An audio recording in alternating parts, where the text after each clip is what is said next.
Hello, everyone. Good evening and welcome, everyone. Well, Zooming wherever you are. Thank you for joining us. Our Tuesday night teachings that will help us to find things, see things, understand, and do things a little bit more skillfully. Be that our thought, be that with things, be that with what we thought was others, or be that what we can do to make a difference to the whole. So all these teachings are very important. I know they're very important. Every time I do these teachings, I can have additional kind of appreciation of what I think I know, but sometimes you think you know, but you can always look at a different point of view and develop a different realization and application into various situations. They can completely change and turn things around. So it's very great that we have everyone's company. Thank you very much. Join your hands at the heart and with the motivation to do this prayer for the benefit of all sentient beings. Maybe not directly sometimes, but indirectly it will benefit others, because we have our wish to include others in our prayers. Many are in a very difficult circumstances, particularly our Indian friends in that subcontinent. I don't think any part of the world is that much better, except here in Australia. Here, of course, we are so far away. We are distant already. But others in the various parts of the world are just, you wouldn't believe, even a small monastery of 112 monks, if 30 of them all infected, just imagine what it would be like. And that's what's happening in Rajpur as we speak. So India is getting the really brunt of this COVID-19, as we all know. So include our prayers, thoughts, whatever organization you are connected to that you can make your little help, please do so, because there are a lot of organizations doing that. Whether they are Red Cross or various other organizations doing to gather support from everyone on top of these kind of prayers we can do.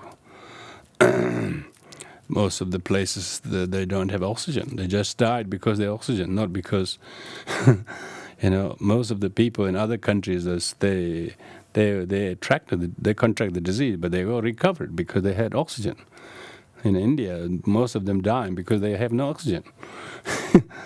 So huge help coming from the world, as goodwill does. So with this in mind, we join our minds and heart in this prayer, dedicating everyone in our hearts and mind as we listen and reflect on these teachings.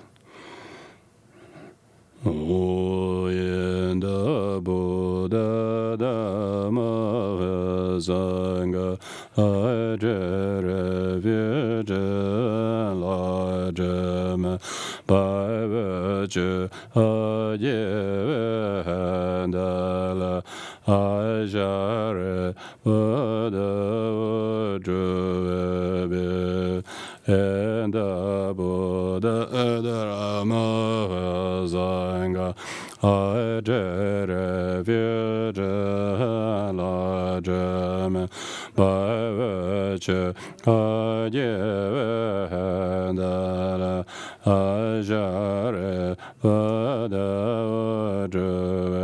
Vajava and Buddha Dhamma Sangha Ajara Vijaya Lajama Bhavaja Ajevandala Ajara Buddha Vajava happiness,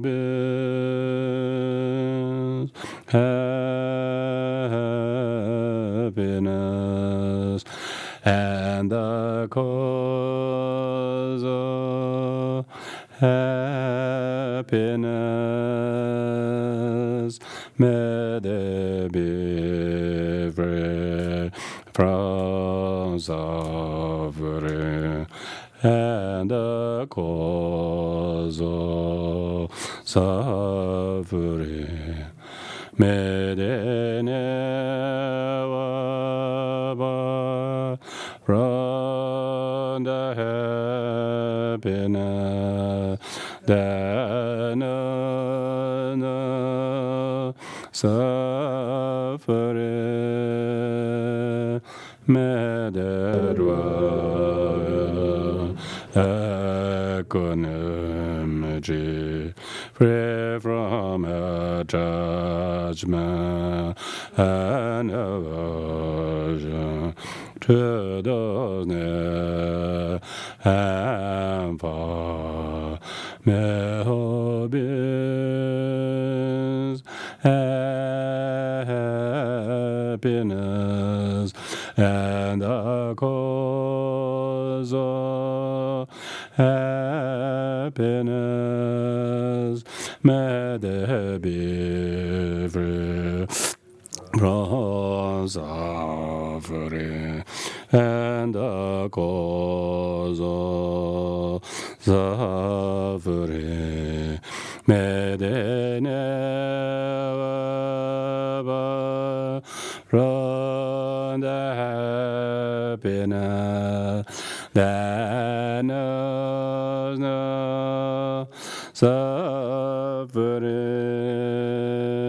may they dwell equanimity, free from attachment and aversion to those near and far.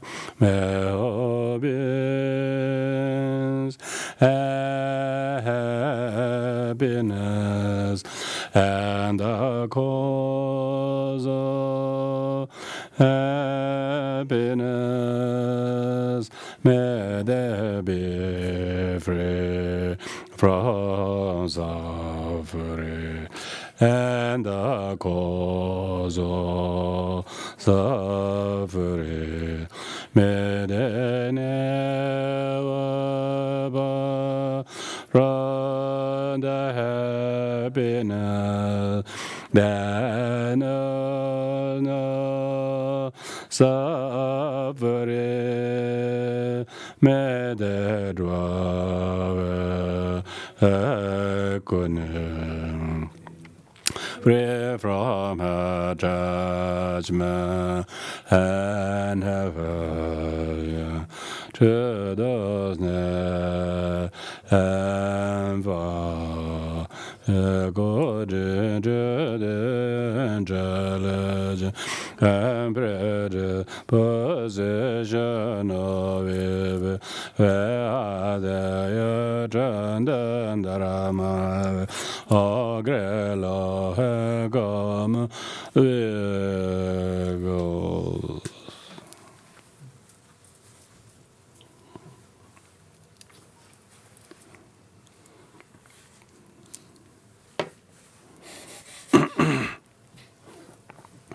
So we continue this very special writing by Rongton Sheja Kunrig on the perfection of wisdom, and we're going through the part 2 of during this term 2 on the remaining perfection of wisdom. We covered last week the perfection of self-discipline.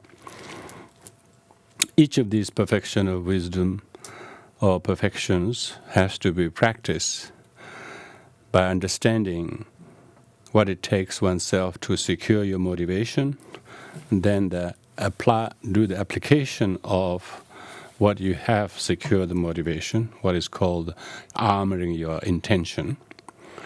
armoring your intention seems like a very Mahayanistic, because in Mahayana, no matter how impressive you might do outwardly, it could be just more like a try to show off, showcasing something which actually lack the substance. So if we're not able to armor our intention, even you may practice patience, or you may practice any of the above, it may still be very, very pseudo kind of a practice. So that's why it requires to armor our intention, then do the application, and making sure the application is intersected with the Four Noble Truths, and that one actually adheres to the guidance of a spiritual discipline, spiritual friend, and then make sure it accompanies with 4 practices. So it is under this what you call outline, we will look at each of them. We are looking at each of the 6 parameters in relation to this, and each of these has to, when we talk about the armoring the intention, firstly, but tonight we're going to talk about the perfection of patience. This is the third, art of practicing patience. It's not about what the book says or text says, how important it is to be able to practice patience.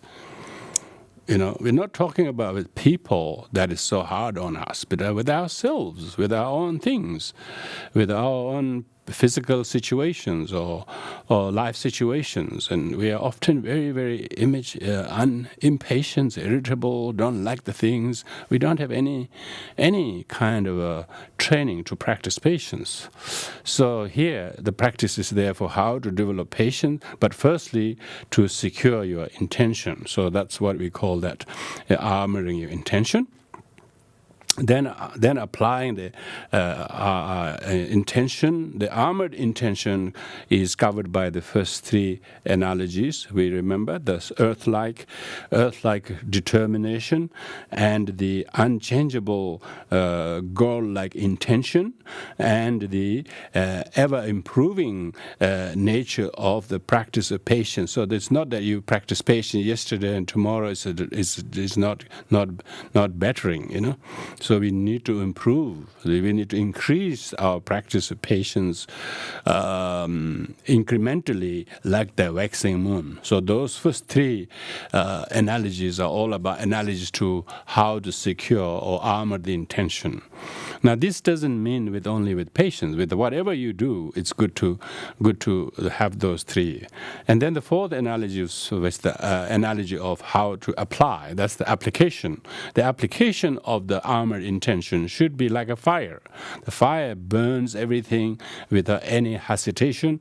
Likewise, one should apply the patience without saying the person deserves it, or whether it's worth me doing or not, that kind of thing. One unhesitatingly engages. So the 4th analogy is an analogy of how one engages in the patience. You can see that someone is really doing something, you can see they'll really make it happen, because there's like a fire.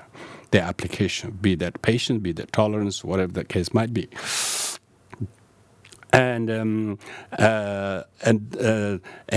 we talked about the generosity. That is like a treasure, and then last week we talked about self-discipline. That's like a precious gem. Self-discipline is the gem. So those 6 analogies we covered. Tonight is the 7th analogy, the analogy of practice of patience, which is likened to ocean. Our practice of patience should be deep, like ocean. It may look a little turbulent on the surface, but deep down in the ocean floor, it's very peaceful. So no matter what appears around you, these things should not shake you, but rather you remain very still at the bottom, like an ocean. So we need to do that. We have to armor our intention. So if you want to practice patience, that you have to practice patience with something. You need to, first of all, very strong determination. If I don't practice patience, then he wouldn't practice patience. Then nobody practice patience, and then it just get nobody benefits. So you got to be so determined with that intent for mutual benefit. The intention should be altruistically for them, for myself, for the future. Even I have to temporarily have to forbear some hardships, or may have to take some blames or whatever. You just take it. Just go. You have to have that. And then when you practice patience, you practice patience with unchangeable, like a gold quality. It's not like sometimes patient, sometimes impatient. Not like that. You have to try to keep it like a gold-like quality. So your intention should be always revisited. How to improve on it, how to improve the not only output of it but intent of it. Sometimes output looks very good, but intent might be you can see some people performing outside court, okay, but deep their intent is resenting. They're resenting. So if the resenting is happening, then it has no waxing like quality of the goal. So. Because how do you know that your intention is unchangeably and unchangeable, but improving like a gold, or improving and not changing like a gold? Is that your kindness towards, say, your father or mother or somebody is increasing, no matter how hard it is to do things for them. Your love and respect to them is increasing. Why? Because your intention is now quality of the goal-like intention is it doesn't get sort of tarnished. It doesn't get dented. It stays very flexible and really very, very good. So you have no intention to withdraw your patience. You withdraw your giving or kindness or patience or whatever. So you're not saying this is the only time I'm going to do and not anymore. That kind of miserable limit. And the more you practice patience, the more you feel waxed. Yeah, this is fulfillment of prayer. And usually I pray to be practicing. Now I'm really practicing. So you rejoice, and then you rejoice in how even every practice patience you practice, you're exhausting your past impatient karma, and you're also helping them to meet some people who are patient for a change.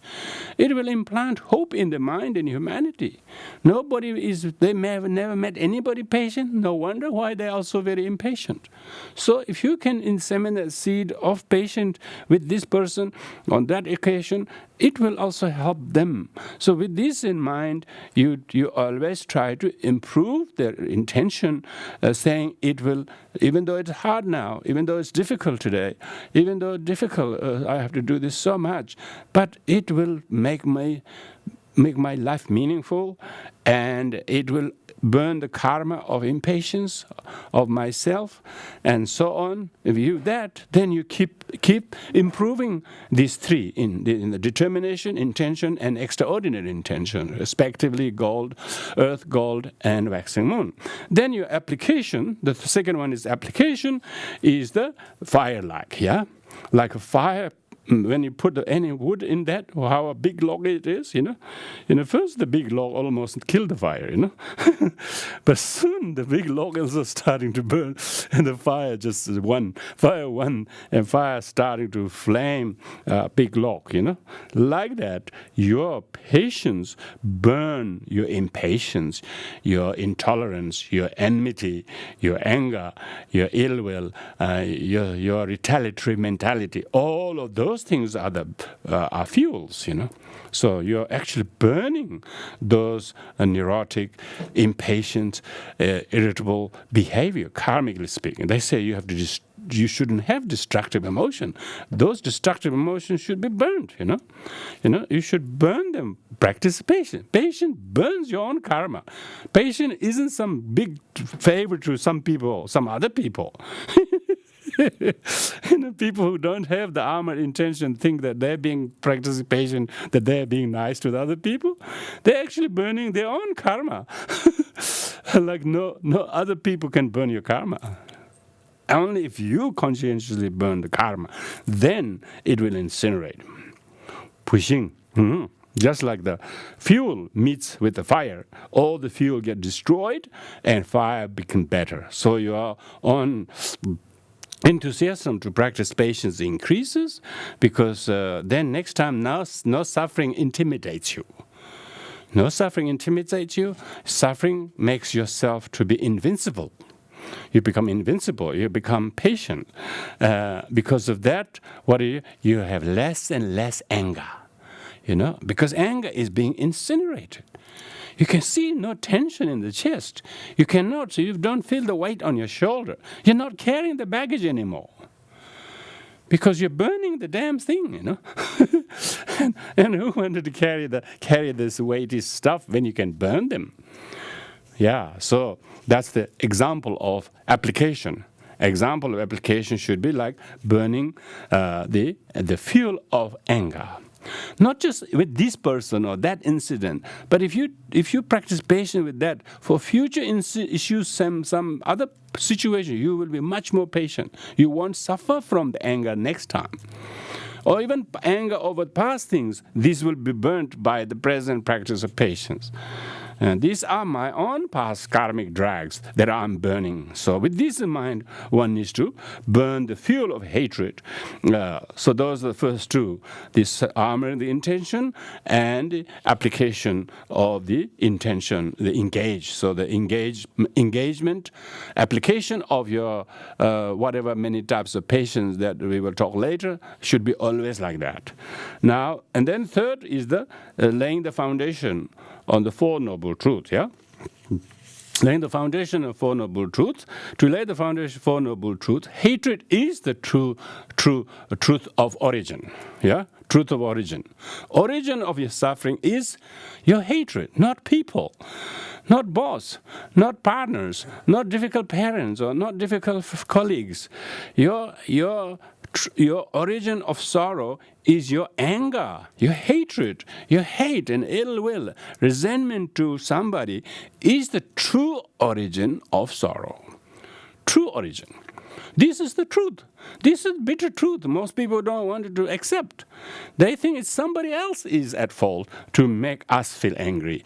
They don't realize that what other person did is just the conditioning of it. They're only a catalyst of it. The root cause is our own hatred.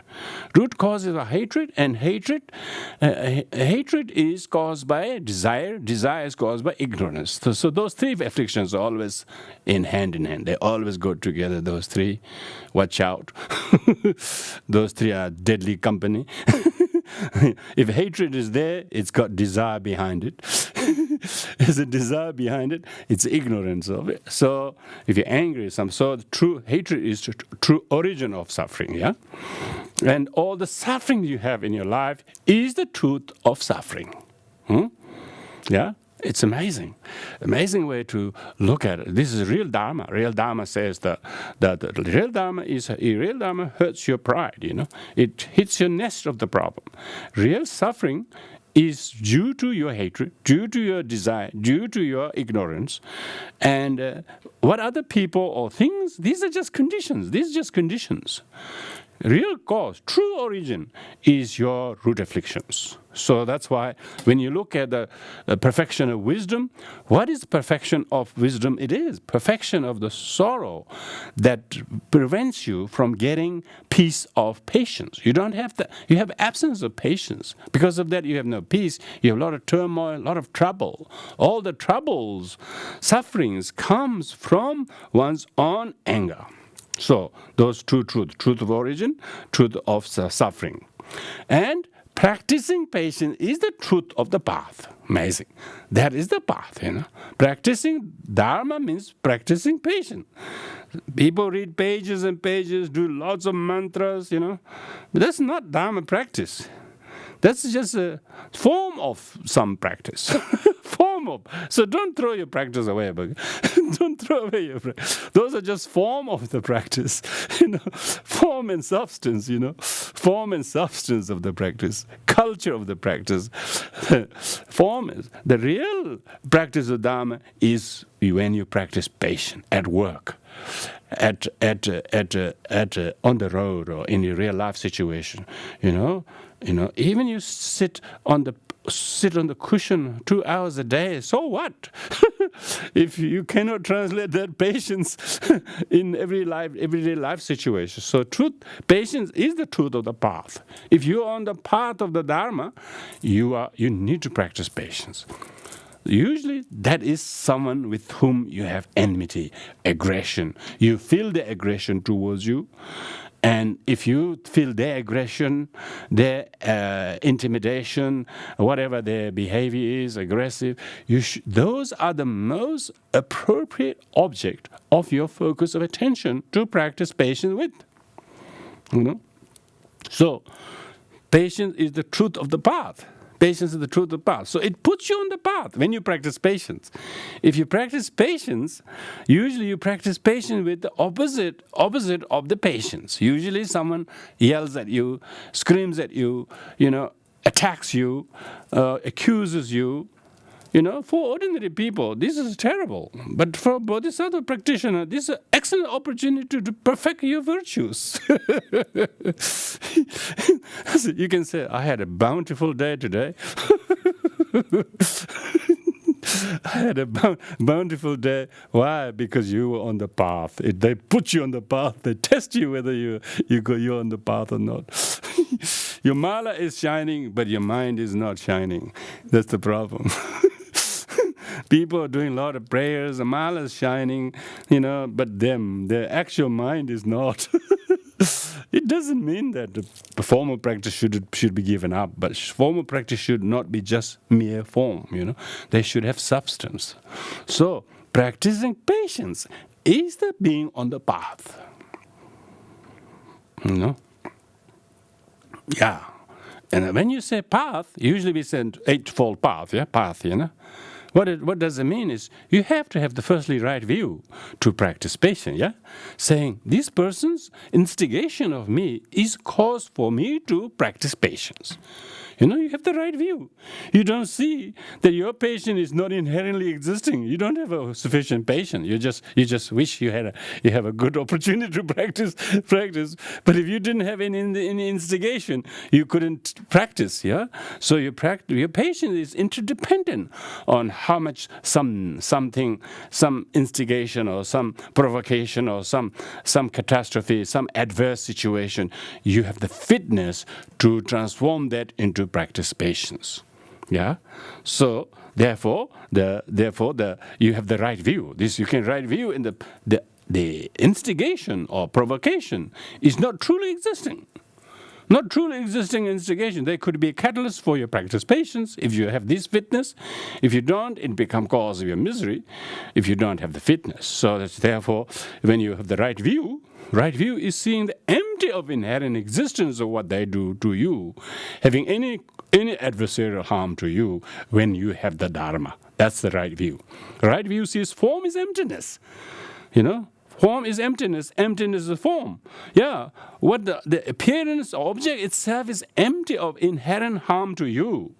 It is empty. It could be a form that you can transform empty of harm, but empty of helping you to develop patience. So you have the right view. You have to have the right intention, of course, right attitude, because you have to have the armored intention, remember? All the armored bodhicitta, armored intention is right attitude. Right action is not retaliate when somebody hates you. Somebody screams at you, you don't scream at them. That non-retaliation is right action. That is patience. Whether it's voluntarily accepting the suffering or not retaliating at all or seeing that as a nothing truly existing from its own, you have an excellent opportunity to put yourself on the noble truth of the path. Noble truth of the path means employ right view, right action, right attitude. So right attitude and right speech. Of course, if you don't say anything bad to them or retaliate them, you just hear their speech as a cause of your own growth or kindness for you to practice kindness to, rather as something to retaliate to. if you did that, then it's noble truth of path. Noble truth of path of right speech, right effort. Yeah, you're putting right effort. You're putting right effort to the practice there and then. Oh, you all of a sudden you have a wonderful opportunity to practice. You just hit the jackpot. All the Eightfold Path you can practice. Right mindfulness. You mindfully say, this person, in this situation, is an excellent opportunity for me to bring my fitness, if I have, or test if I have or not, to practice patience with. Particularly if you're someone, this person is stressed, this person has got a lot of difficulties, no wonder why he's aggressive, or he must have, you try to compassion, feel empathy for them, and then you can see the right attitude. Amazing. Right attitude shifts everything for you, and see you're on the right path. Noble truth of the path. Practicing patience is the truth of the path, and you're mindfully doing it, knowing that this too will pass very quickly. I need to pause. I shouldn't react. Every reaction has consequences. So I practice tolerance. It will have a consequences of being patient. What was the consequences of not retaliating? Patient. Not if you're suppressing.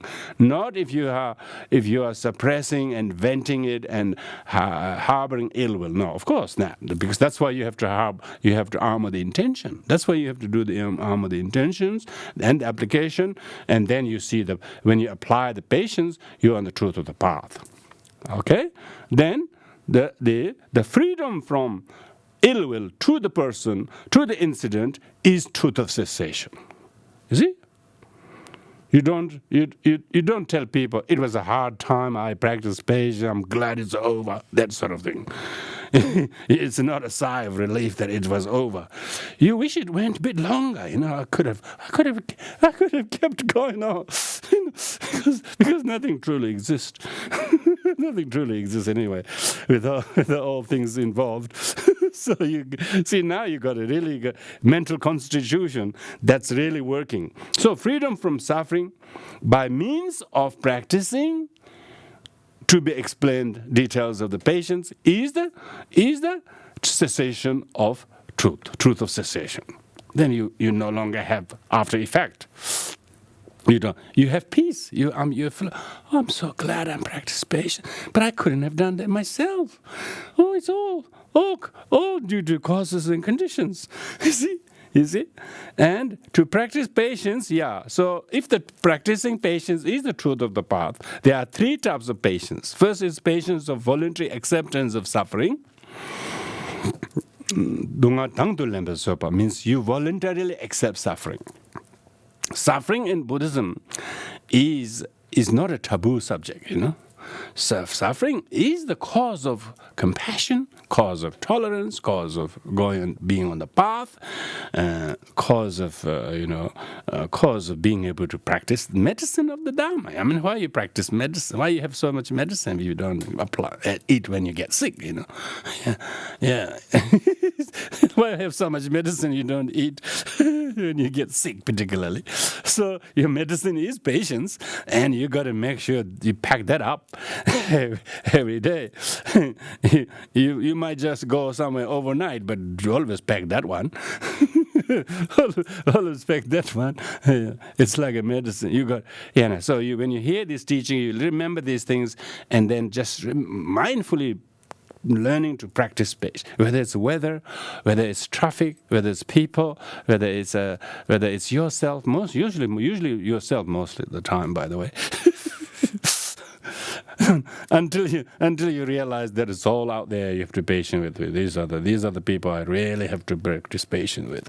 So you're still beginner, But a little bit intermediate practitioner don't say like that. They don't talk about other people being hard to practice patience with. It's themselves who have to. Their aggregates. It's their aggregates are not so patient. Their body is not so patient. Their emotions are not so patient. So you have this amazing mental constitution of being able to patience of voluntary acceptance of suffering. The voluntary acceptance of suffering means when you have suffering, the suffering only comes from a cause. Suffering doesn't eventuate accidentally. Some things may look like accidental, but it only comes as a result of a cause.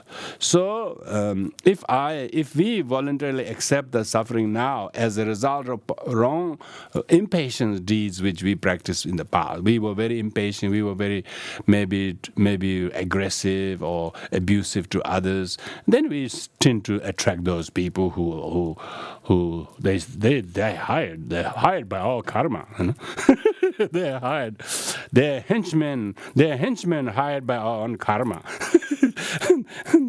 You should think like that.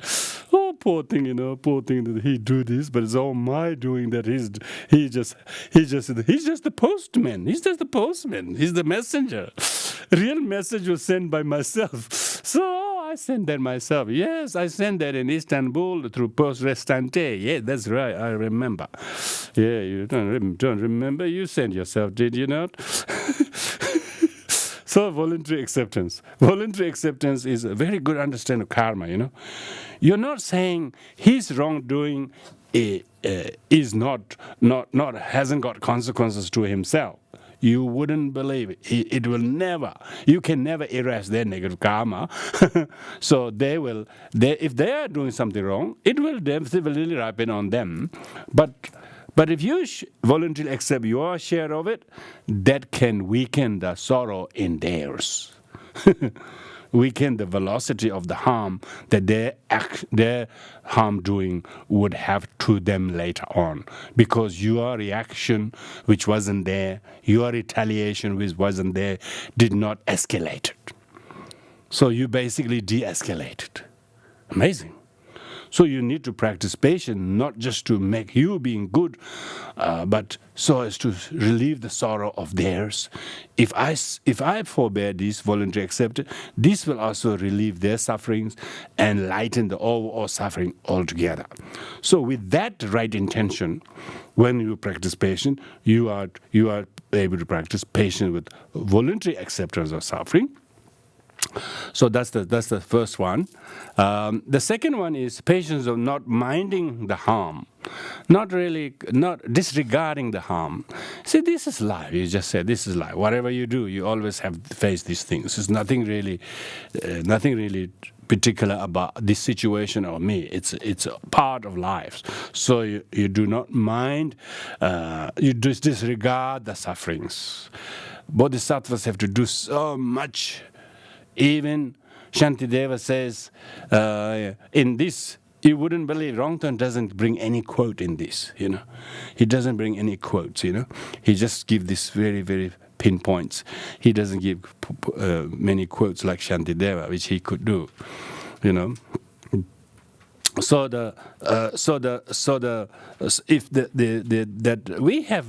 we are quite willing to face difficulties all the time when we choose to, whether it's a sport or hobby or whatever, early morning or whatever, whether the nature or people or whatever, we're quite tolerant, We don't mind the weather. We don't mind the effort. Why? Because we are willing. So when we're willing, we don't mind the hardships. See, when your bodhicitta, armored intention is there, you shouldn't mind the hardships. So therefore, you should not mind the hardships. You should not mind the harm or difficulties. Why? Because as bodhisattvas have to do anything, you name it, for the sake of other sentient beings. You don't choose and pick what you can do and try to reduce what you have to do, and not that. You have to do what you have to do your share of it, and no matter how hard it is, how difficult it is, because it needs to be done. When we are willing, we will do anything, any hours, any distance. We're quite willing to do that. Why don't I want to do this in order to practice patience? So not minding the harm. So disregarding the harm when you have those armored intentions. That's the second one. Third one is patience of the realization of definite reality. Now, each of these three, I'm just briefly explaining now, but Rongton gives a very detailed explanation in the following. So let's go into that. Particularly the third one, patience of realization. Definitely, reality is more like meditating on the lack of inherent existence of harming, and object of harm. They're all interdependent originated, and so you meditate on the emptiness of things. So let's go through each of them as Rongton has it. So to talk about the first of the three patience, which is patience of voluntary acceptance, there are four. First is train your mind in relation to your own personal sufferings. Yeah. First, try to voluntarily accept your own personal sufferings. Yeah. Second is train your mind to practice patience in relation to other people's suffering. Someone is, not everybody's suffering, but some other people's suffering. Some people, they suffer as much when somebody else suffers, and they are really crook, they're really upset because they're not patient with their son's suffering or their in-laws suffering or they're like that. So practicing patience in relation to other person. And the third is train in the talent of wisdom by relying upon one's own sufferings. So, try to develop wisdom, the strength of your patience with your own sufferings. So you don't have a lot of resilience when it comes to your own suffering. When it comes to your own suffering, you will go anything. You'll do anything. So you don't show any patience. You don't have any sign of training. And the fourth is the train in the talent of wisdom relying upon the suffering of others. So there are two sufferings of yourself, sufferings of the other. And with sufferings of yourself, you have to develop wisdom to deal with your suffering. Dealing with sufferings of others, also you need to develop wisdom. For instance, so now it goes to explain those four one by one. Firstly, say your personal suffering. What is the personal suffering? Like illness. For instance, when one experiences suffering of illness, whatever, it gives an illness and so forth. Yeah, what other list of things that are not going right. I don't need to bog down. I'm sure you can already bring them on the surface of your mind. One should generate definite renunciation. One should develop renunciation without a despising thought to you and your suffering. Meaning, this is nature of whole samsara. This is not just me. The suffering like this is universally prevalent to all over the people and sentient beings. So you need to universalize that suffering in order to arouse genuine renunciation from the suffering and samsara. So do not think, why should poor me? I like that. You try to see all other people's suffering is just as much and more greater than this. This is nature of samsara. So you try to universalize and meditate to arouse renunciation. Renunciation means you have a definite understanding of the nature of samsara. Samsara is caused by the dissatisfactory nature of samsara is not caused by our world, by mind that is deluded by poisons. So therefore, develop the strong renunciation from the true origin of your suffering. True origin of suffering is not the illness. Illness is the physical sensation of it. True origin of the suffering is your karma and affliction. True origin of karma, true origin of suffering, that is your action. True origin of suffering, that is your affliction. And worse still, true origin of suffering, that is all pervasive. Yeah. Most people have no clue about the true origin of suffering that is all pervasive. All pervasive is this notion of I don't want to suffer. That's not me. I don't want to suffer. That's I am. This is my body. I don't want to suffer. So this I am, this clinging to the notion of I as independently, truly existing, is the true origin of suffering, and we have no intention of renouncing that. Nobody informs us that we have to get rid of that. Because until you hear the Dharma sufficient enough, nobody points you to the true origin of suffering is I am. I want this, I don't want this, all this.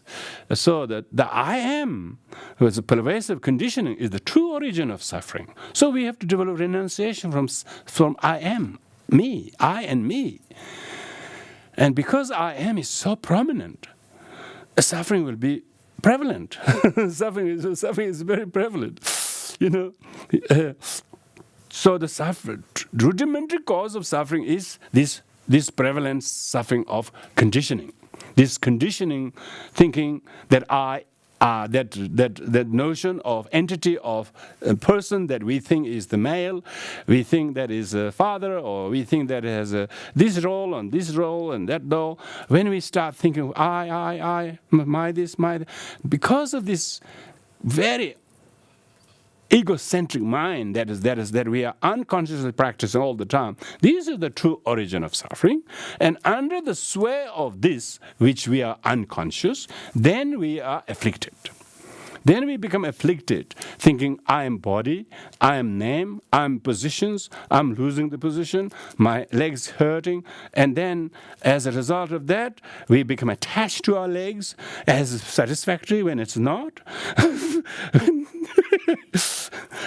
We become attached to our possessions as it is satisfactory, or positions, or relationships. We think they should stay same when they don't.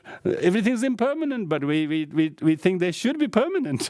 So, like, we have an extraordinary sort of, we are VIP, we are a very, very important person who shouldn't be affected by the truth of suffering, or suffering of suffering, or suffering of all conditioning. So we think we should be untouchable by this suffering. So we haven't got renunciation from the true origin of karma, true origin of affliction, true origin of this cognitive obscuration. Now, this is very, very important. Usually we call the teaching on the unsatisfactory nature of samsara, or vicious cycle of men perpetuated by a bad attitude. That is the cause of suffering.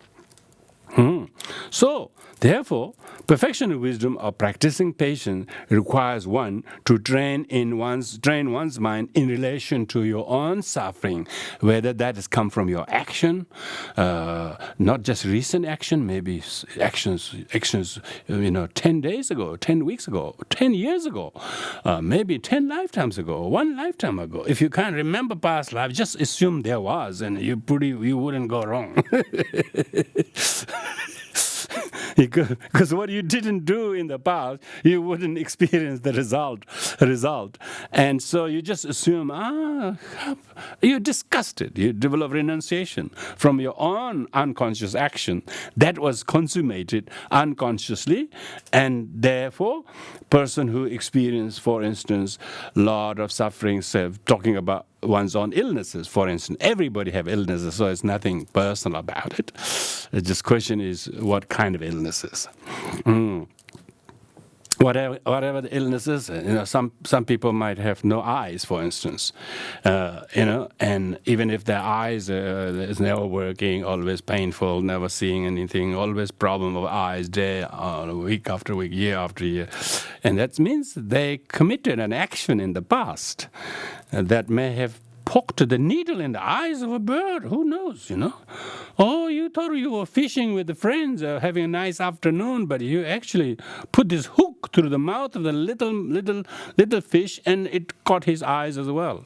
So there are causes and conditions, actions that was consummated, that actually become cause of particular illnesses that we go through.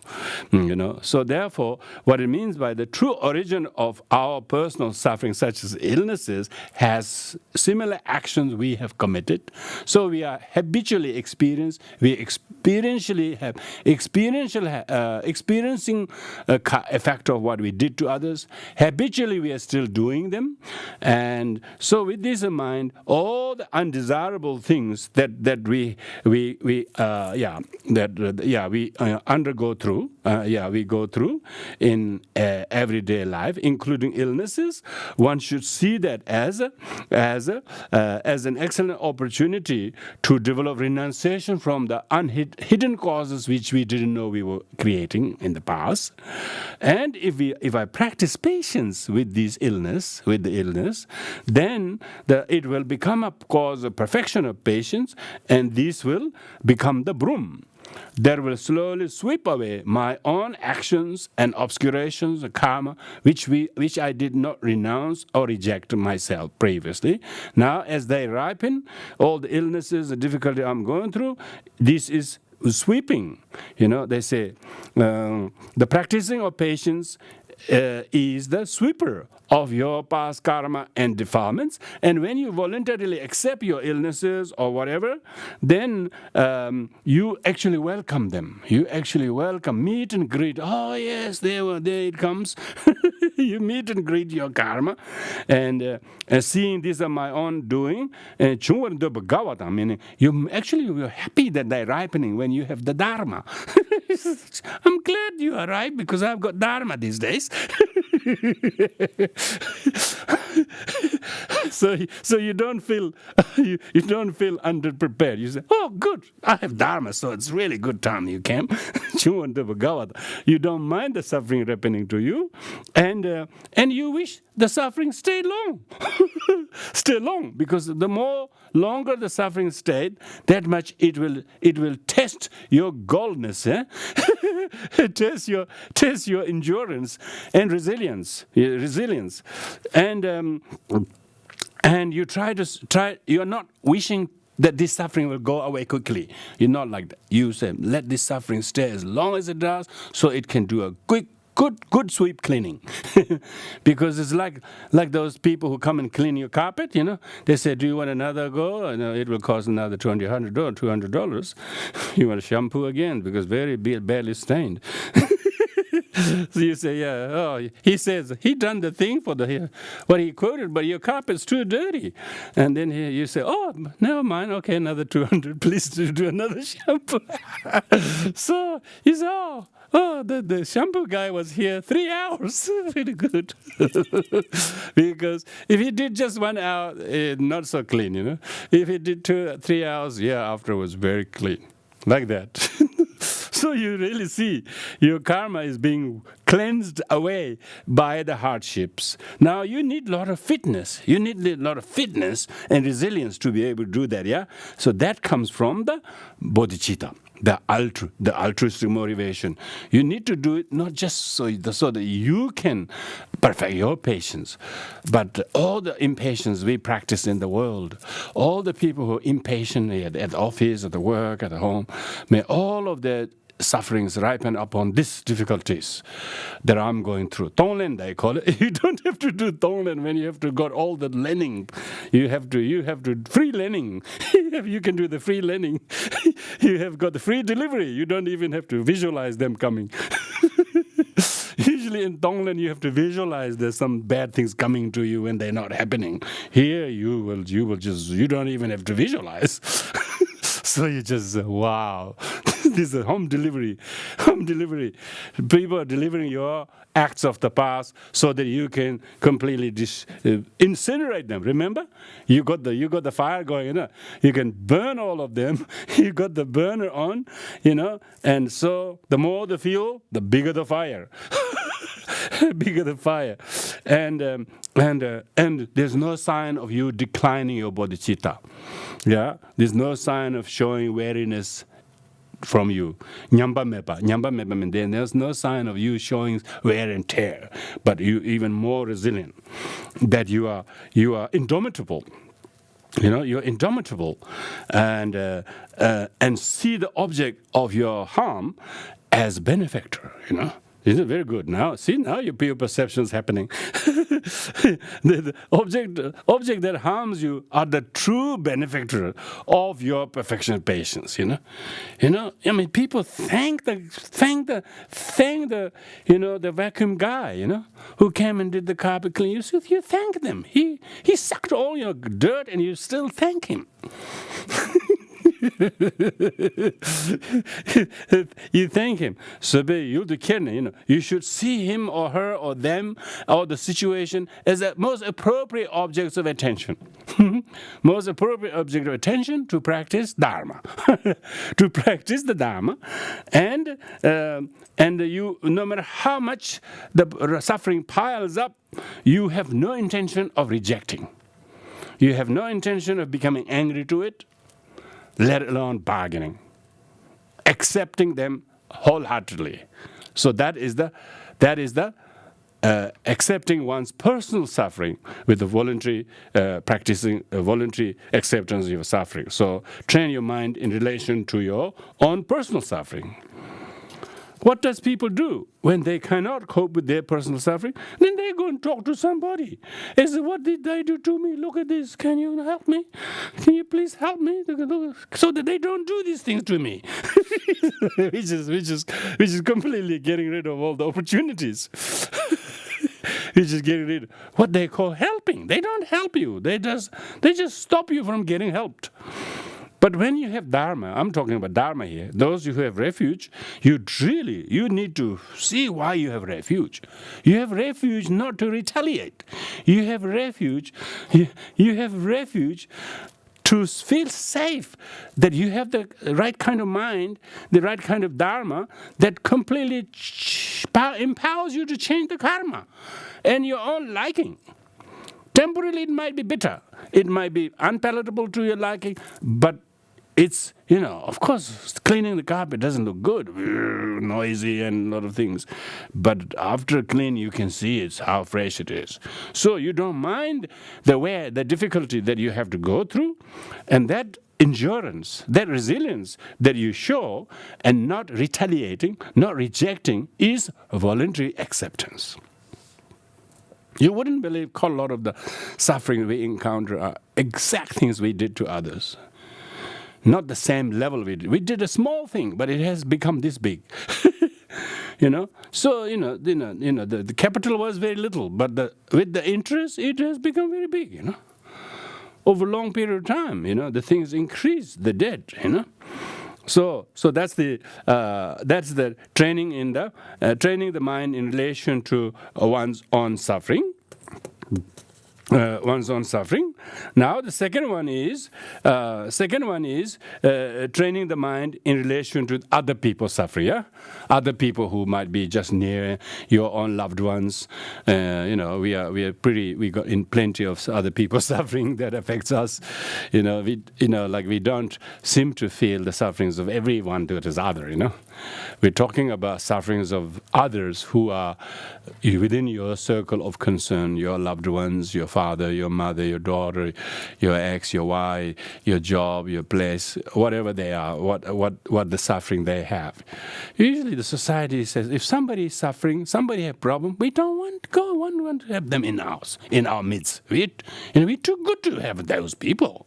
We don't want to practice patience. So we have to practice patience with other people's suffering.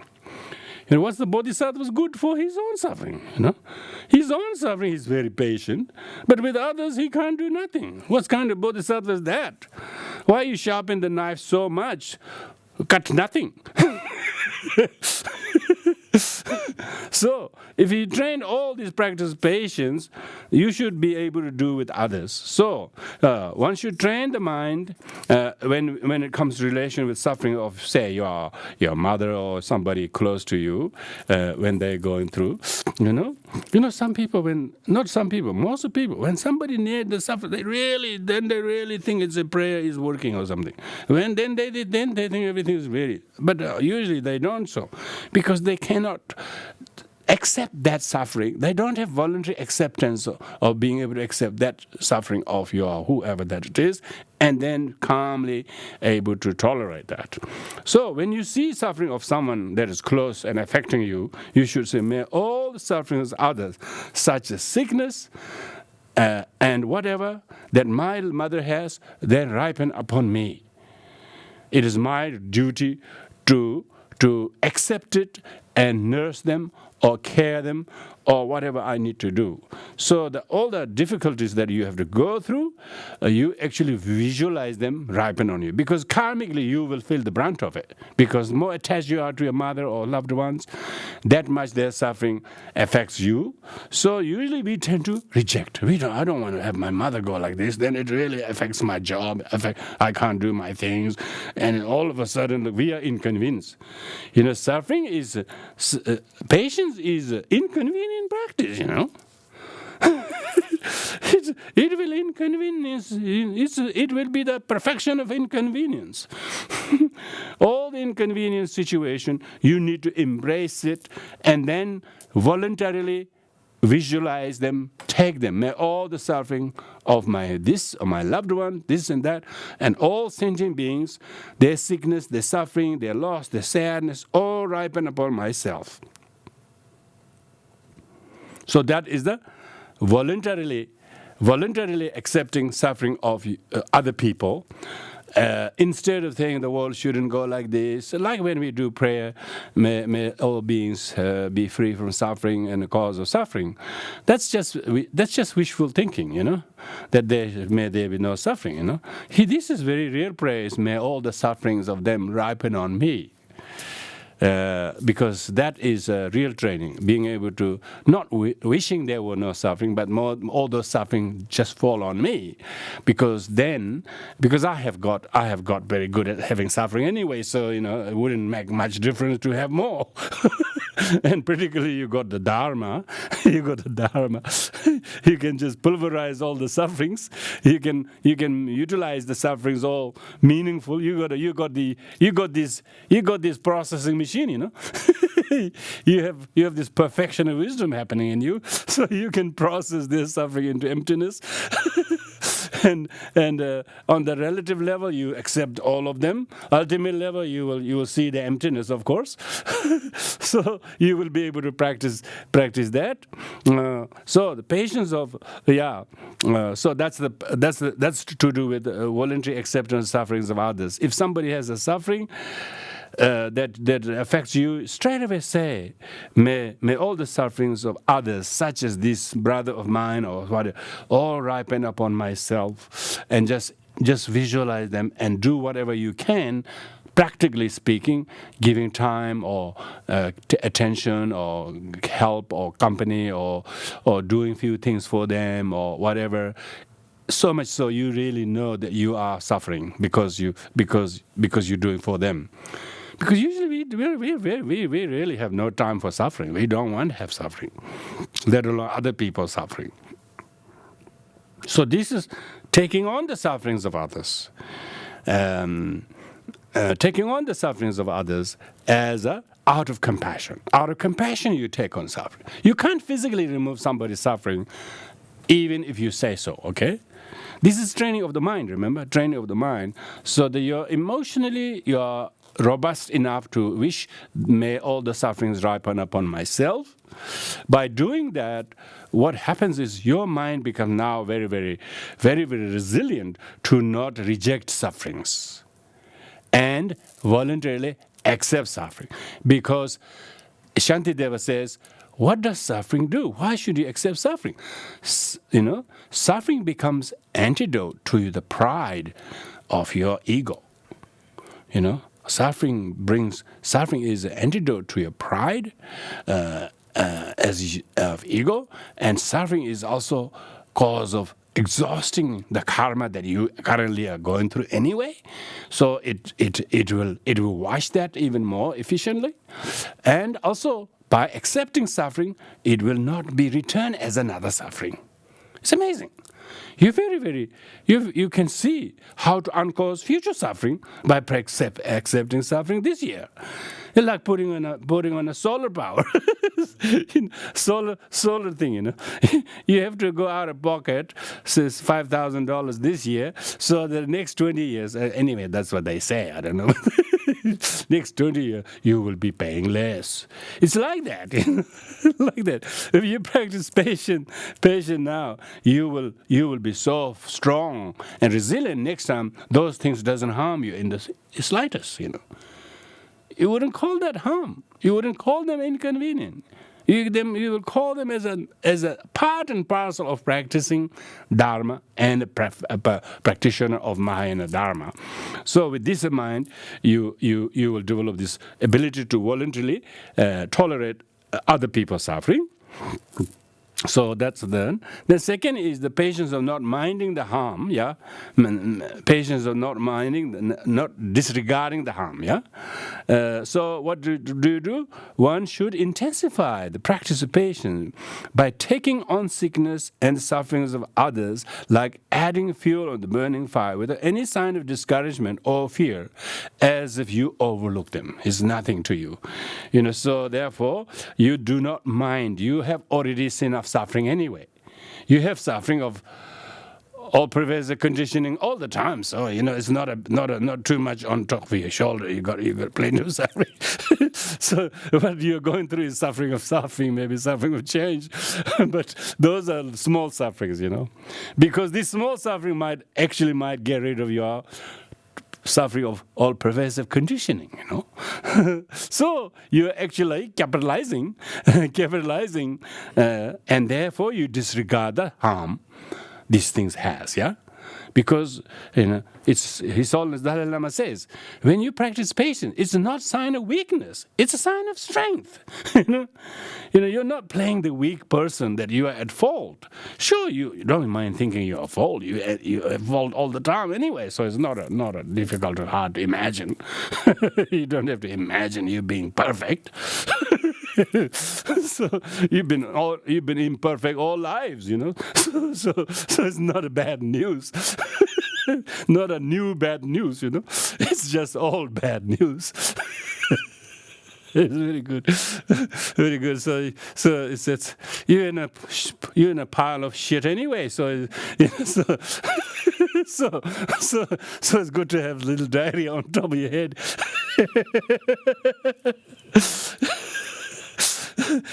Why? Because it makes you to feel not discouraged. And some people do that. They actually come and clean your toilet. And they clean your toilet, and because they're wearing gun boot in your septic tank. These days they don't have to quite do that. They have machines that'll suck everything. In the old days, no, they actually wear a particular gun boot and they go in the actual septic tank and they have to put shovel and throw like that. So you wouldn't believe. Yeah, sometimes you have to do things like that. It's very interesting. Your mind can shift. We are constantly so much suffering of all conditioning anyway. So this is not an additional suffering. Particularly you don't mind suffering of change. Suffering suffering when you have a lot of suffering of conditioning. You're trying to get rid of the suffering of all pervasive conditioning by tolerating the suffering of change. Use it that way. See, you are capitalizing. That's why you're not minding. That's why you're disregarding the suffering, because it is achieving you to greater success of Dharma. Then, by rejecting it, then having no problem. Then no problem, no achievement. Nothing to achieve. The more the problem, that much more the success there is an opportunity to practice. Now, the third one is the practice of the patience. How to practice patience of the realization of the definite nature of reality. Yeah. Definite nature of reality. So this is in relation to the train in the talent of wisdom, relying upon one's own suffering. So you need to meditate on the definite nature of things and then practice patience with your suffering. You need to meditate on the definite nature of reality of things, then deal with the sufferings of others. Yeah, practicing patience by using the wisdom. Previously, you were practicing patience with your suffering and others' suffering by voluntarily accepting them and not minding them as a cause of exhausting your karma and remitting your pride and so on. Yeah, quite relative, quite conventional. But this second level is after having thoroughly discriminated, meaning you have to examine all objects by means of wisdom. All object means the things in relation to which you are needing to practice patience with, like sickness or poverty or loss or sadness or whatever it is, what the object is, by means of wisdom discerning emptiness of the object. Yeah.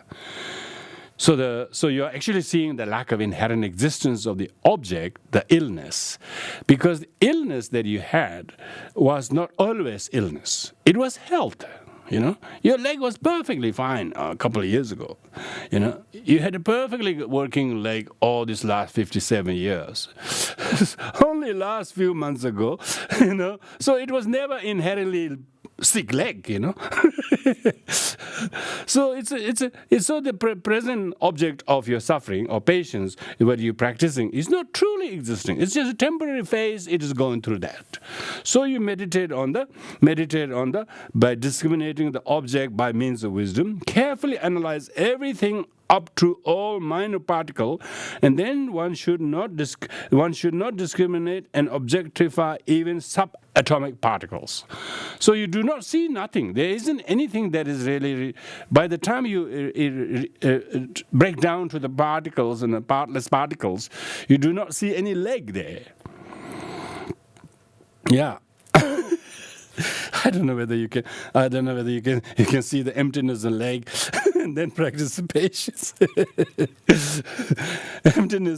Seeing emptiness of the leg and practice patience is definitely wisdom. Definitely orientating with wisdom.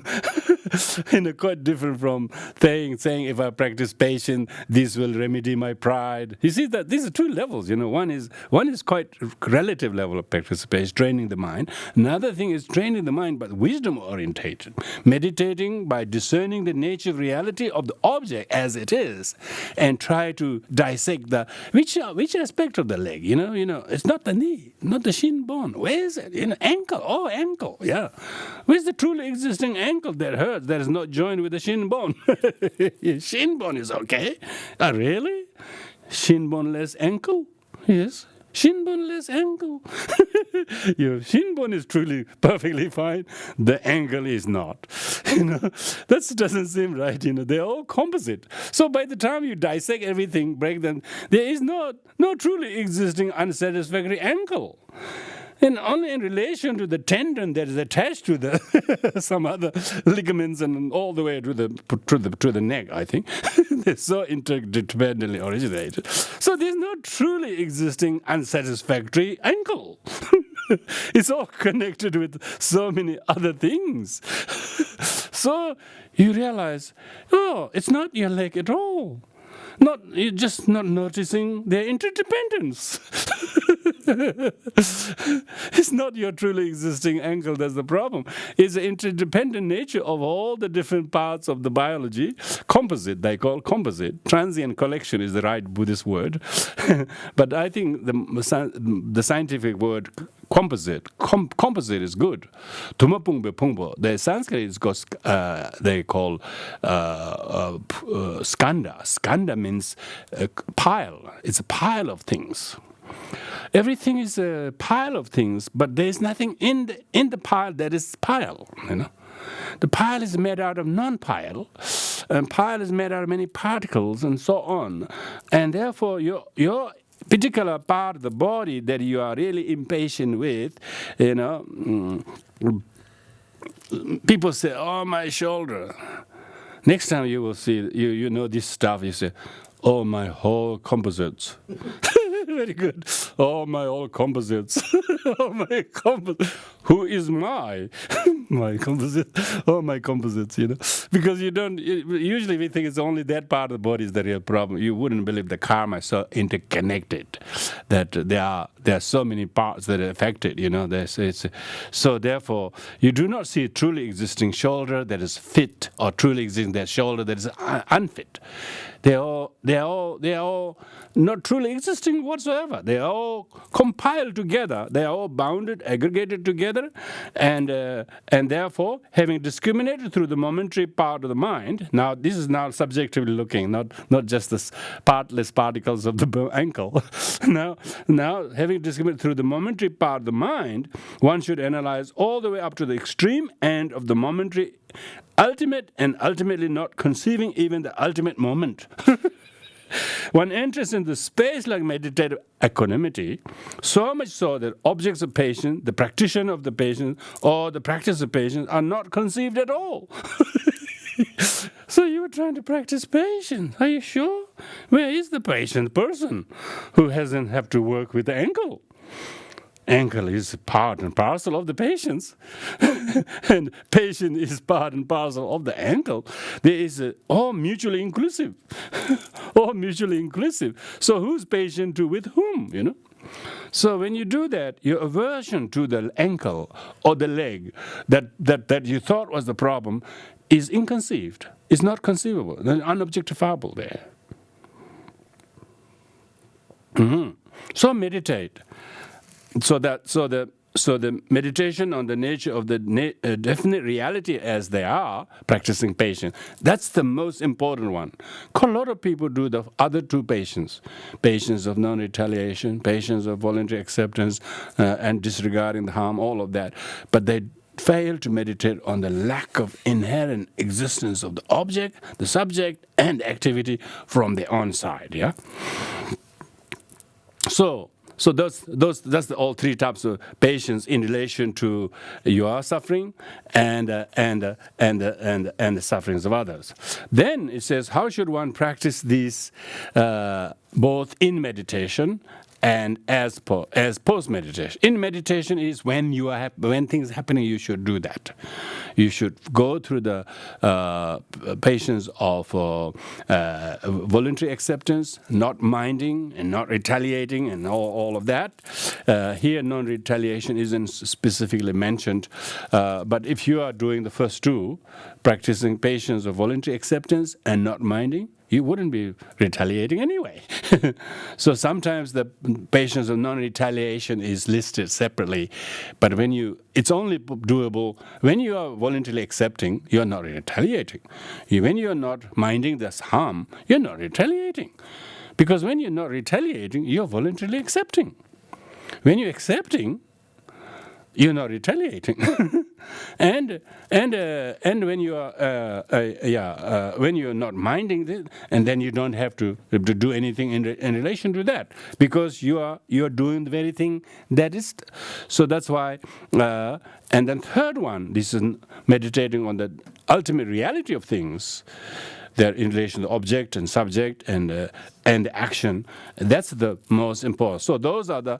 So you might have spent a couple of hours practicing those there in the meditative state, and then post-meditationally, what should you think? Like now, or when you don't have the actual thing to practice patience with, you just had a bit of a session there where you put your best kind of performance, and you also was able to meditate on the emptiness as well as a relative performance of the patience. If you do that, post meditation, you should see all the sufferings, whenever arise, is the enlightened activities of Buddha for me to grow. So you should not see the suffering as a curse. The suffering is the blessing in disguise, enlightened activities of Buddha. Sangye ki tilai, this is the blessings of the enlightened activities of Buddha to test me whether I'm practicing the noble truth of the patience or not, which is the truth of the path, noble truth of the path. So you should not see that as an unfortunate thing. You should, yeah. So you do not see that as a kind of unfortunate thing. You should see that as an amazing blessing in disguise, as a blessing of enlightened activities, and sickness itself is the guide to the liberation. So sickness itself is the guide to liberation. When we were in meditation retreat in 3 years, you wouldn't believe. Everything came. We thought we will have a wonderful meditation retreat. We thought we were having a very good meditation. We just float in the air and survey the world. No, all the sicknesses came one after another. You wouldn't believe. And yes, if you had, during that time, if you're still taking refuge, if you're still taking Tonglen, and not mind the suffering, not mind your little boils on the bottom, not mind the heat and whatever, all the things you do, then the sickness is the guide to liberation. It is follow the sickness, and it will guide you to liberation. This is the very reason why you're sitting in the practice Dharma anyway. There's so much suffering. Usually we try to undo, but we make it worse. This time, we're not trying to undo the suffering, we accept the sufferings. When we accept the suffering, you're exhausting the cause of it. Previously, we reject the suffering, and it comes back again. So all that is rejected comes back again, karmically speaking. All that is accepted could not come back again, So more you accept, less you have to worry about, Just like the grizzly bear in Tibet, The grizzly bear in Tibet, they're very clumsy, They get up like human beings, and they see little rabbits, They want to eat every rabbit, They're very good. When they get to catch one rabbit, you know what they do? They catch one rabbit, put between the two legs, and then they want to catch another one, put between the two legs. Every time they catch one, the rabbit runs away. So in the end, he's got no rabbit. Why? He caught all the rabbit. Good. It's good. So you should accept all the suffering like that. Just accept all the suffering, put between your two legs, accept your suffering, and then you have no rabbit suffering at all. If you try to push away all the rabbit, probably your hands will be all injured or whatever. So it's a strategy here. Strategy. How to use the sickness as the guide to the liberation. It is the implorer of the thought of renunciation. Wow. Your suffering is the implorer of your renunciation. It's like a teaching of the renunciation that you heard is now actually imploring you to develop renunciation. Yeah? Ngenjun sambe kulje. Sickness is the booster of your faith. Booster of your faith. So next time, if your faith is wavering, you probably need a little bit of problem. You don't have enough problem. So sickness is the booster of faith. Sickness, loss, whatever difficulty you're going through, you should say, this is the booster of faith. This is that tests my faith. Faith means if you accept the sickness, that will make you stronger. Stronger by being able to take. Booster, Booster means it will boost your fitness to practice faith. And next time, you wouldn't even aversive to the sickness. You will see that as part of life. If you're not sick, you're sick anyway. You're sick anyway all the time. From me. I'm sick of me. People should say that. I think that's a very good Buddhist thing to say, People always think I'm suffering from him or them. It's really un-Buddhist, Are you okay? No, I'm not sick of me. Very good understanding this. I'm sick. I'm sick. I'm caused sick mainly by my own selfishness. It's very good. So, his sickness is a boost of faith. It is a stone of reminder of the whipper of the virtue. Stone of reminder means usually people carry some stones in there so that they don't forget, Every time they see the stone, and they then remember what they should do, People who use little markers, like alarm clock or something. It helps them to remember, yeah? Have the, these days a lot of people have that on the phone, Just tell them you've got a meeting this afternoon or whatever. So when you have problems, every time you meet the problem, you should see it as a reminder of your mindfulness. Your suffering is a reminder of the prevalence of it in the world. How could you alone expect to go without any suffering when you are in the pit of it? So therefore you must learn to embrace the suffering and whipper of the virtues. Suffering is the whipper of the virtues. Suffering has opportunity to whip virtue. Virtue is when you tolerate the non-virtue, results of past non-virtue. Tolerating results of past non-virtue exhausts the results of past non-virtue, and therefore it whips a virtue that you lacked. Isn't it? Yeah, that's what the whipper of the virtue is. When you're going through sickness or some difficulties, one shouldn't think why I'm like that. One should say why I shouldn't be like that. Samsara and other people's suffering is in many more times than worse than this. I'm relatively have less suffering. Of course, I have the suffering of me on top of that.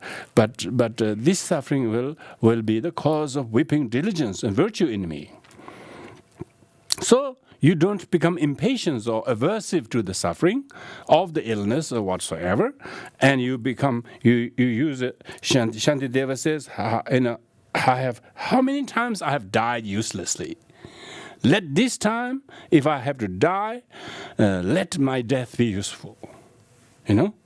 So that you don't give up. You don't give up for the sake of the realization of the enlightenment. So therefore, you try to whip the virtue. Thus, one should meditate on patience, thinking that sickness is the broom that sweep all your negative deeds of the past. So therefore, one actually have this amazing positive attitude toward the sufferings. Now, Rongton goes even more elaborate this how to practice patience. He says, furthermore, there are 3 ways to practice patience. Those are the what three types of patience, but these are 3 ways to practice. For example, there are 3 ways to cross the river. You come to a river, all of a sudden you didn't expect the river, you come to a river. The river can either be crossed by going upstream, when you come to the river, or going downstream. Because if you're going upstream, you might find a little bit more shallower water, safe to cross, or downstream, same thing, And those are 2 opportunities, two options, going upstream or going downstream to cross the river by using the river,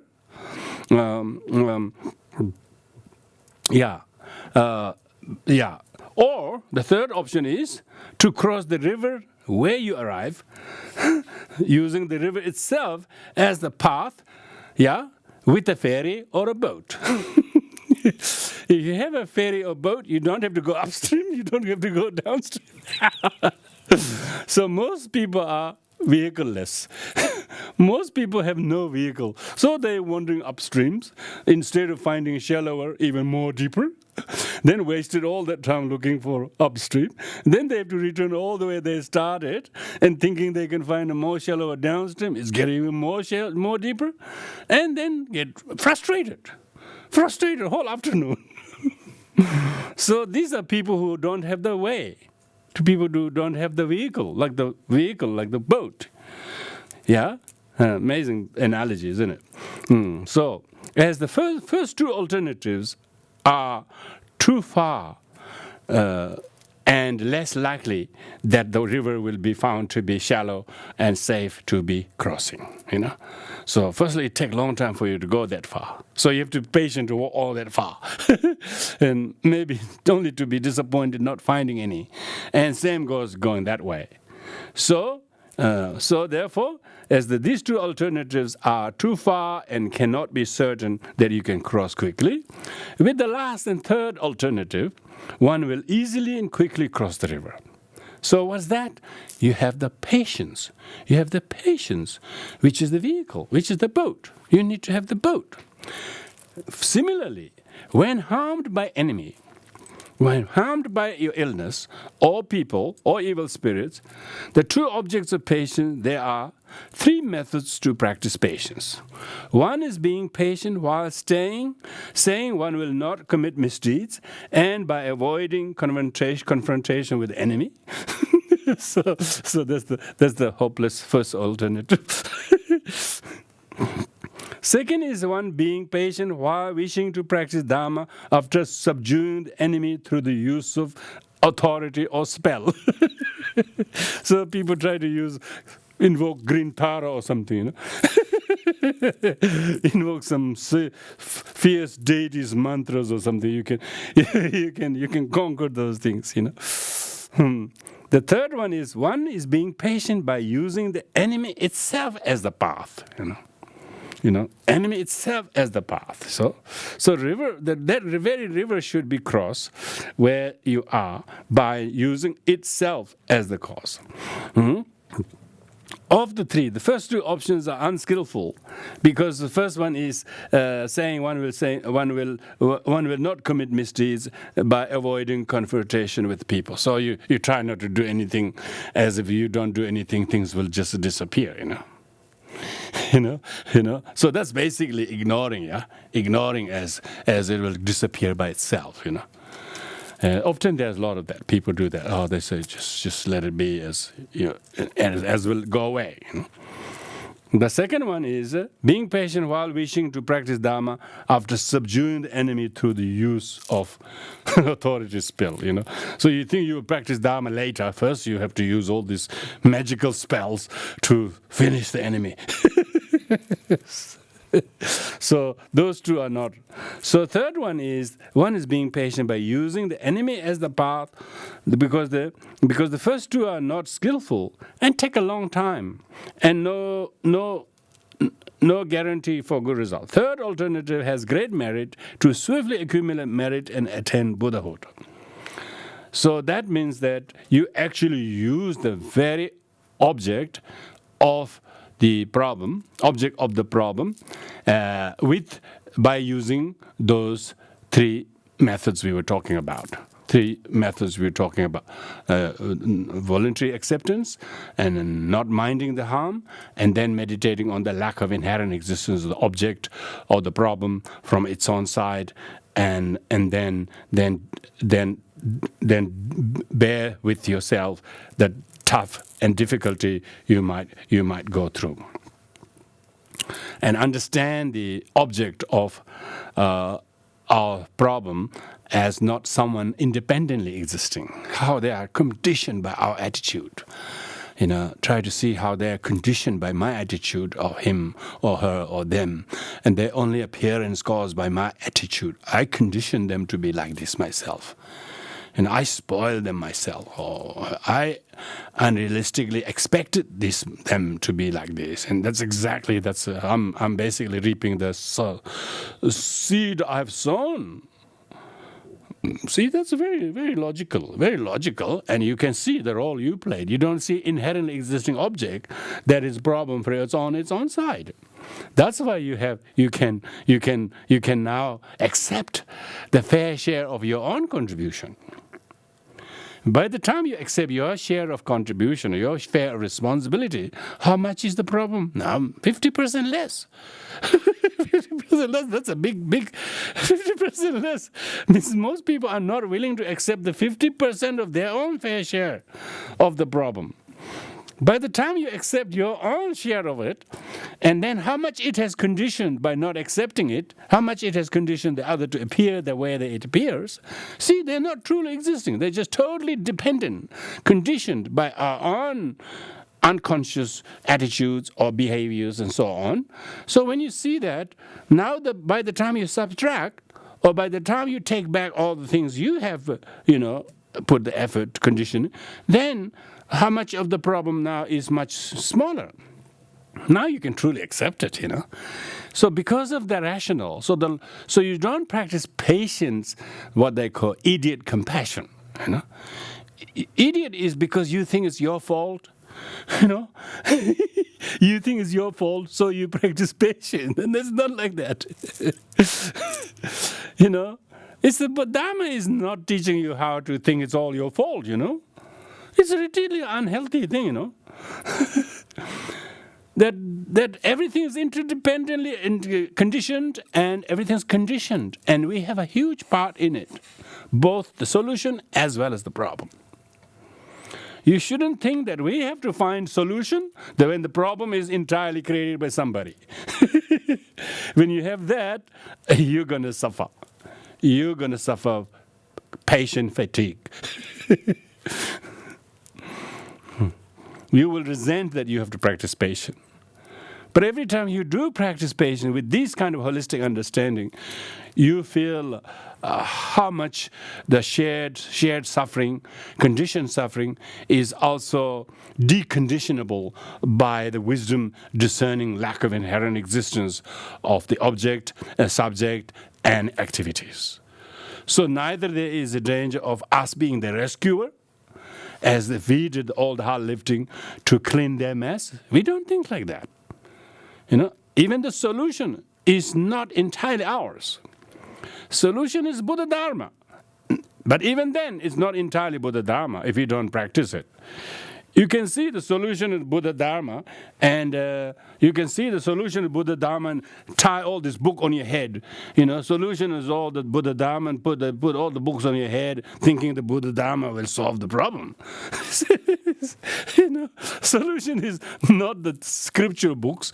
Solution is not the bell. Solution is not the rituals.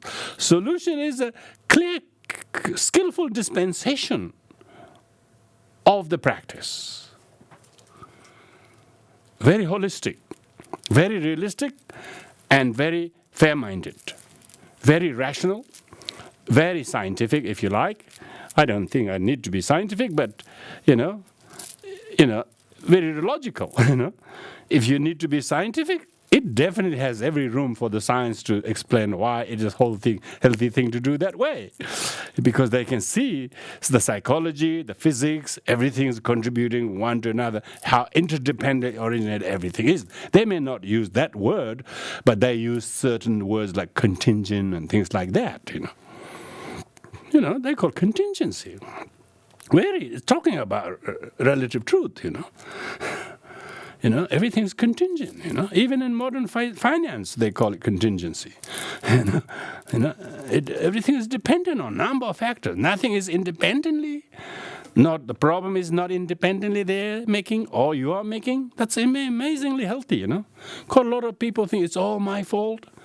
And that's really, really unhealthy. Buddhism is not there to say it's all in your mind, it's all your fault. It's not Buddhism. That's halfway to Buddhism. True Buddhism will not say it's all your fault or his fault. It's interdependently originated. Mutually inclusive, nothing is independent, nothing is unitarily, nothing is, and inherently existing.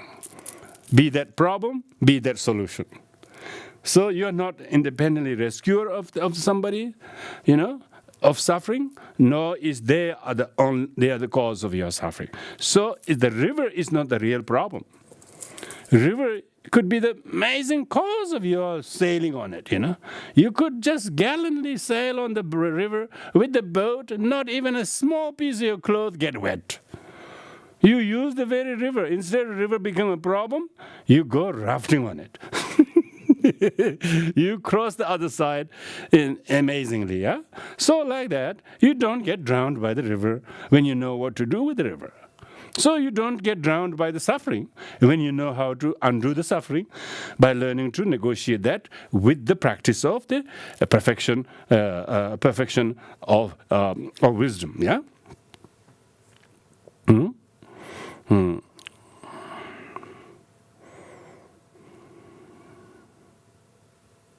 Yeah. maybe any comments or questions? Because I think I won't go further because it's going a bit in depth on something else, which we'll come to next week. So, being patient really means creating space to have this amazing clarity of discernment and compassion for those who falter, not in banging their head to the problem, or at the problem they want to push the problem away, or blame despise the problem, or being angry and denying the problem. And but one has to accept the problem as a cause for your growth, and then voluntarily learn to accept that and try to see what can you learn to develop the great skill and knowledge from. And so when you have that, you be kind to sentient beings who don't know that. Yeah, most sentient beings have no clue to know this. And then you can, it doesn't matter what they did. It's not that the problem. Then the problem is they don't know even that. They don't know the physics of the suffering, let alone psychology of it, let alone the remedy, psychology of the remedy to it, and they're just so full of themselves, and that is the problem. And they don't know that, and this society will not teach that. This society is very committed to prove someone is at fault and cause all the harm to you. This such an aggressive, externalizing, everything created by somebody else has probably a lot to do with the belief system that everything's created by somebody. In Buddhism, it's exactly opposite. And that's why it's awakenism. Buddhism is awakenism. Because Buddha means to unfold, to wake, to blossom, And seeing others who appears to be causing suffering as not the cause of your suffering, but just condition of the suffering. But actual cause of that is one's own ego, self-importance, and affliction, not knowing that, and the childish reaction we do are the things that add to the body of the suffering. Knowing that makes both oneself and the other as equal objects and domain of your compassion. When your mind is in that state, we are trying to develop a mental reconstitution to think like this in our everyday life. Even past things which we haven't tolerated. Now we can look back and say, I've been very intolerant to that. I've been very, very angry as if there was entirely fault, and as I was a victim of it, and when everything is so mutually inclusive. So we try to take back some of those ill will and anger, and so try to accept them voluntarily, voluntarily accept them as our share, that if we accept our share, that will lighten their burden. Otherwise, he suffered because I was just childish, and then I made myself and them both suffer, and then third party and children and others also suffer as a result of that. And this, then one sees how much one is responsible to correct those by doing self-tonglen with your past impatient episodes. Meditate on them and shed some useful tears. We have wasted so many tears for nothing. Tears of self-renunciation of one's own wrongdoings of the past, seeing how undeserving of him or them, of my anger, of my blaming, of my righteousness, and being able to think like it's loving kindness to yourself, loving kindness to them, and then this will slowly incinerate the ill will and malice and resentment to your past or to your deed. You must practice patience with your past wrongdoings and the people and things like that. And so you can think, you can hear the Dharma, you can even contemplate more along those pointings that the teachings seem to be showing.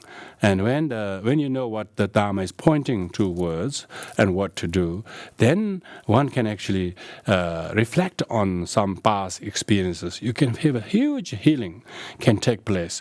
I'm not gonna. I'm disgusted that I just didn't even think I had any share of responsibility, but I was just a victim of what they did. All that is completely illogical, irrational, and deluded. And from delusion one suffers. As a result of this, one can accept the past mistakes of oneself and forgive others, forgive yourself, and then see voluntary acceptance of suffering can make yourself to have the humility to accept. Humility to accept sufferings. They say that suffering is a remedy to pride. Yeah. If you accept them, suffering itself is not a remedy. If acceptance of the suffering is a remedy to pride. If a mere suffering itself is going to remedy all the problems, we just have to sit there like a lame duck, It all will wash away all the sufferings, not like that. We have to voluntarily accept the suffering. If we don't accept them, they snowball, they become even more. They become double troubles. So when we accept them, it exhausts the suffering, and you can feel the lightness in your mind and heart and shoulder. You have no enmity towards that situation.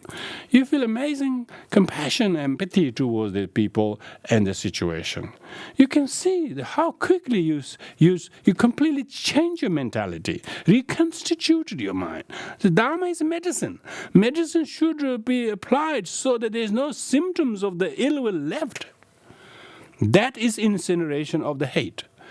They say the patient is incinerating the fuel of hatred. Yeah, one should practice about some issues of the past about which one no longer have those deluded views, righteous views.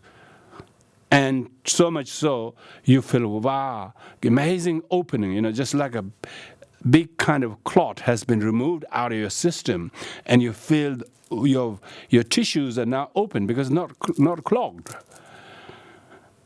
Then, that's what I mean by burning the fuel of hatred. That you no longer have any venom of ill will, anger, or blame about that issue. You no longer talk the same way you do, or let alone think about that anymore, because you have a completely different narrative. And that's Dharma.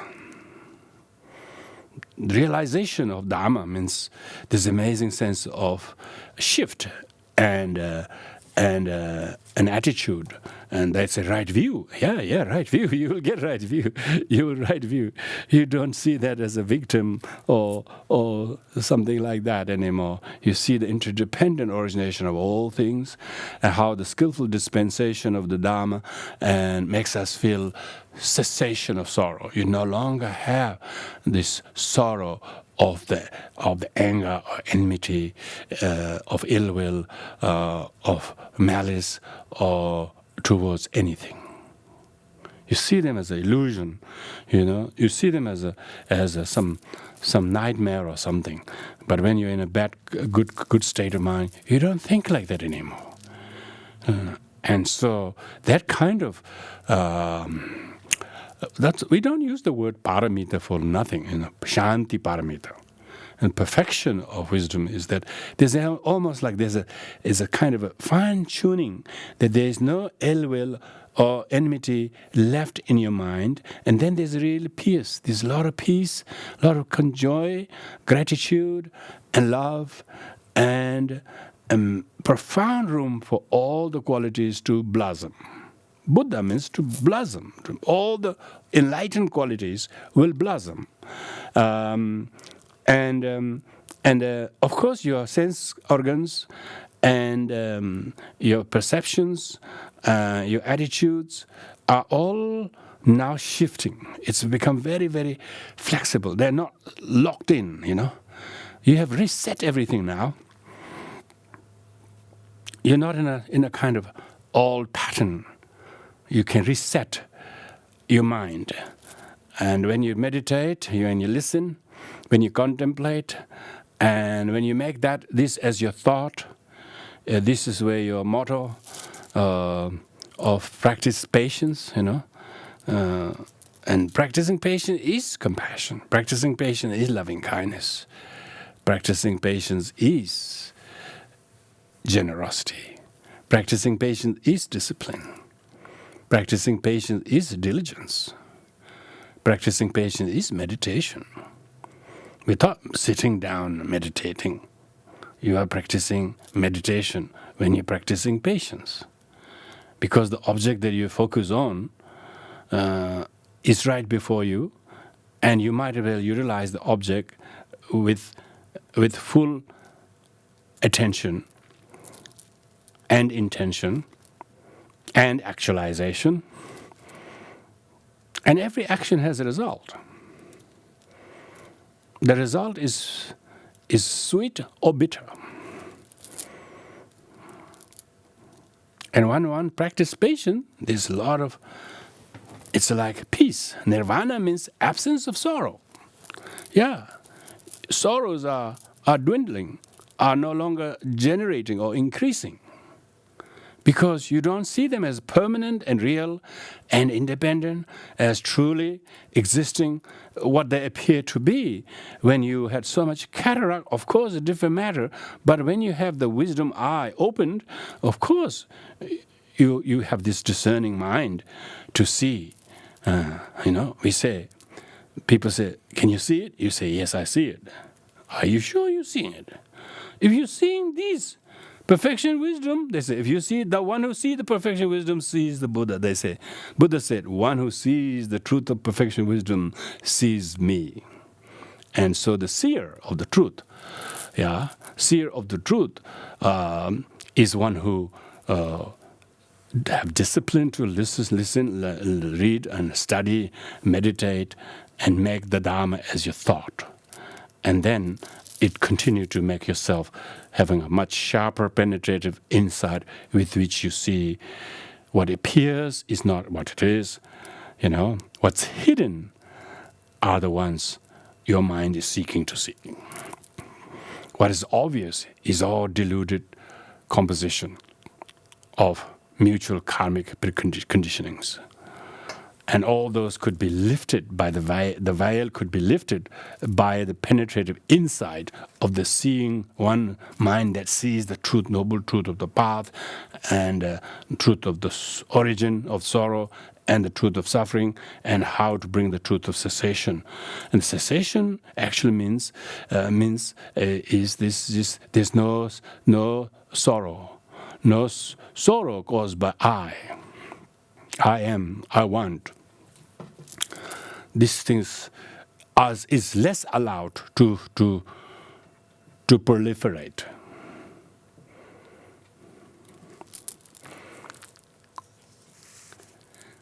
Thank you, everyone. So it's a,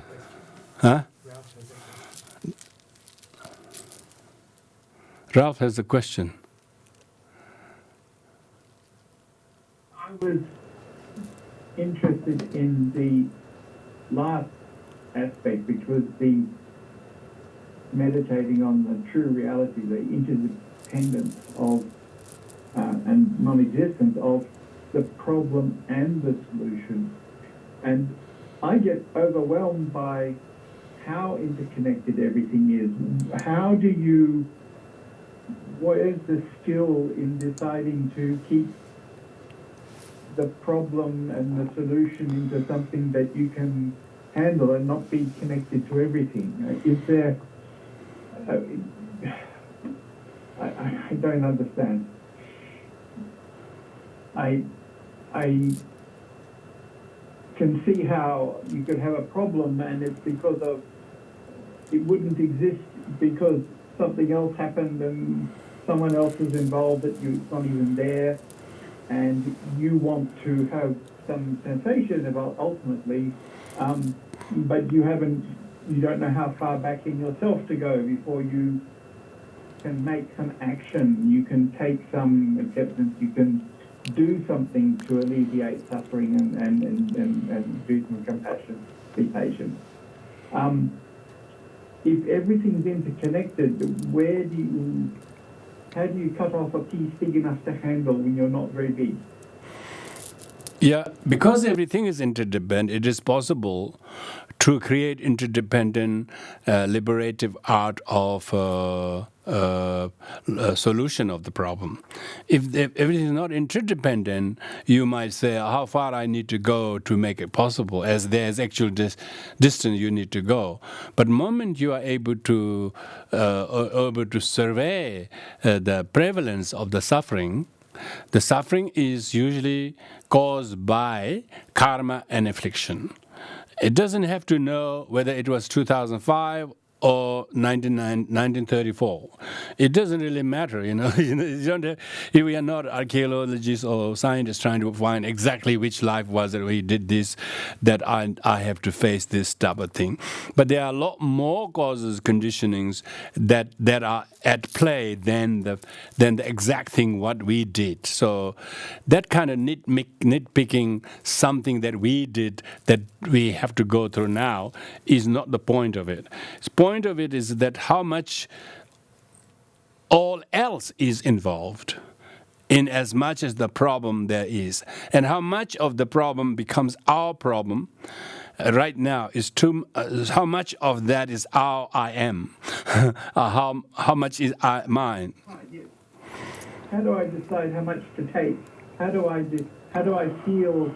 I know there's things I can't know, and I don't know the details, and I won't know the details, but I need to just feel how much I'm capable of taking, how much I can bear. Is that something that I do? Yeah, that's a good point.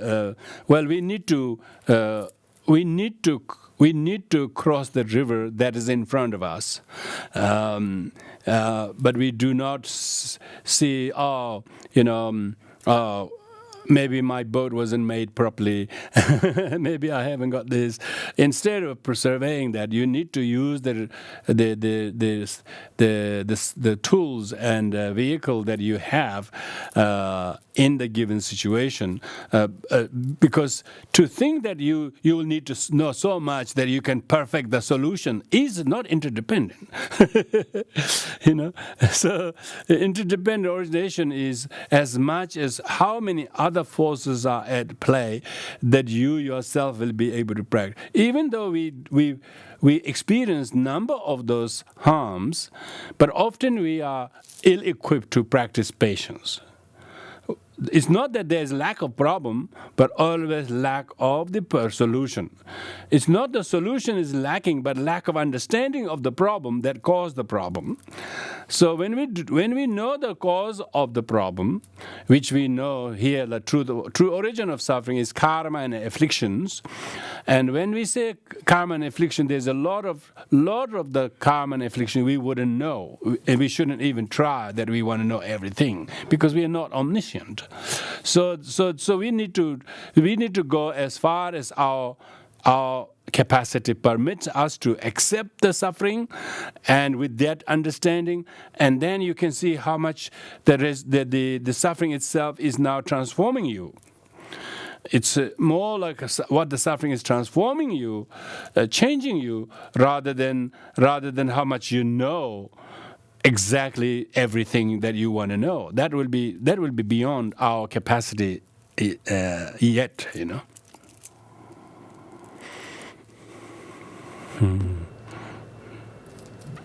Thank you, everyone. So we will do the dedication merits of this session as usual. Everybody join your hands together, head together, and offer these prayers for the relieving of all the sufferings, generation of the mind in the right context to conceive, understand, fathom, and apply with the right armored bodhicitta and implementation of the correct view, of course, with all things. Om Bade Mere Meha Da Deva Benzege Hom Nisen Me Hai Le Bere Do Be Rom De Ojana Bado De Zene De Herenda Mahayana Whatever Mereda Hevegar Mehobe Begas Elevas Jehoda Mahayana Dije Courage Manjuche Nevode Azama Dabada de Lava follow it, oh, the example. I shall de go de mere, me de excellent body chida, tebe no yera, whereas bembo mere.